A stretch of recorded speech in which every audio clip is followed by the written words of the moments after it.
természeti, kulturális és gasztronómiai értékekben ma is gazdag partiumi települések agroturisztikai fellendülésében bíznak az Európai Unió által közel 2 millió euróval támogatott humán erőforrás fejlesztési program résztvevői.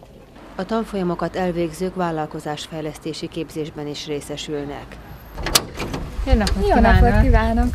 Zsigó Ella örvendek, tessenek bejönni! Zsigó Ella Szalacsi 2 gyermekes édesanyja. Sok más vidéki álláskeresőhöz hasonlóan ő is már jó ideje próbál szülőfalujában elhelyezkedni, mindez idáig sikertelenül.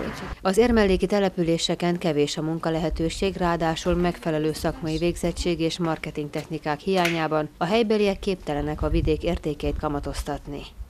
Legtöbben megélhetési gondokkal küzdenek. Tanulmányaimat itt végeztem Szalacson.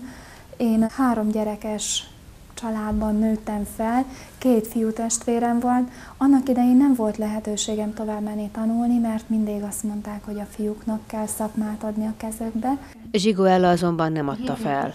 A mezőgazdasági szakiskola elvégzését követően a többi falubeli leányhoz hasonlóan egy margitai gyárban dolgozott, majd családot alapított, gyermeket szült és háztartást vezetett. Mint meg annyi más környékbeli, ő is elhagyhatta volna szülőfaluját egy könnyebb megélhetés reményében, mégsem tette. Gyökerei Szalacshoz kötik, így a nehézségekkel dacolva férjével szülőfalujában próbáltak megérvényesülni. Mi nem terveztünk jövőt idegenben, hanem csak itthon. És úgy döntöttünk annak idején, mert volt róla szó, hogy elmenjünk Nagyváradra, de nem, hanem inkább itthon fejlesztettük. Valamiben gondolkodni, csak meg kell találni. És meg is találták. Régi munkahelye mellett a családfő egy magánvállalkozásba kezdett, és Zsigó Ella pedig tovább tanult. Az immár 2 kisgyermek mellett esti tagozaton megszerzett érettségi bizonyítvány az önmagát szorgalmasan képző édesanyját kitartásra ösztönözte.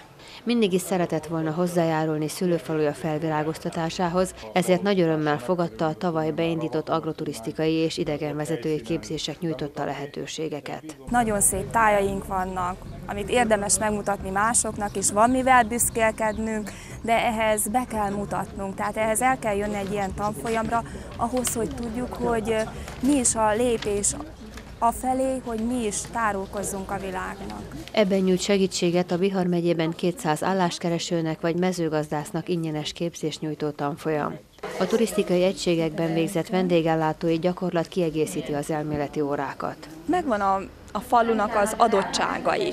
Megvan az, hogy látunk vendégül valakiket például, de az, hogy adjuk el ezt, és hogy vonzzuk ide őket, tehát ez a marketing, ez, ami nálunk nem megy. Ezért különösen hasznos az a vállalkozásfejlesztési képzés, amelyben a tanfolyamokat elvégzők részesülnek.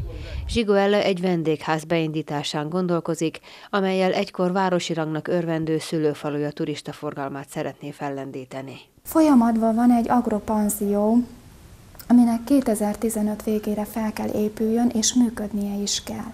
Na most én itt fogok dolgozni. Az összesen 360 órából álló képzésen szerzett ismereteket felhasználva a tanfolyamot elvégzőknek lehetősége nyílik helyi turisztikai egységeknél elhelyezkedni, már működő családi vállalkozásaikat fejleszteni, vagy új vállalkozásokba fogni. A vállalkozásfejlesztési képzést követően a Romániai Vállalkozásokért Egyesület szakemberei jóvoltából a tanfolyamokat elvégzők vállalkozásfejlesztési tanácsadásban is részesülnek, amely során értékes útbaigazításokat kapnak.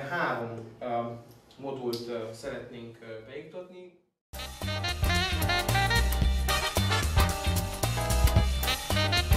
Investește în oameni. Proiect cofinanțat din Fondul Social European prin Programul Operațional Sectorial Dezvoltarea Resurselor Umane 2007-2013. Befektetés az emberekbe. A projektet az Európai Szociális Alap támogatja a Humán Erőforrás Fejlesztési Szektoriális Operatív Program 2007-2013 keretében.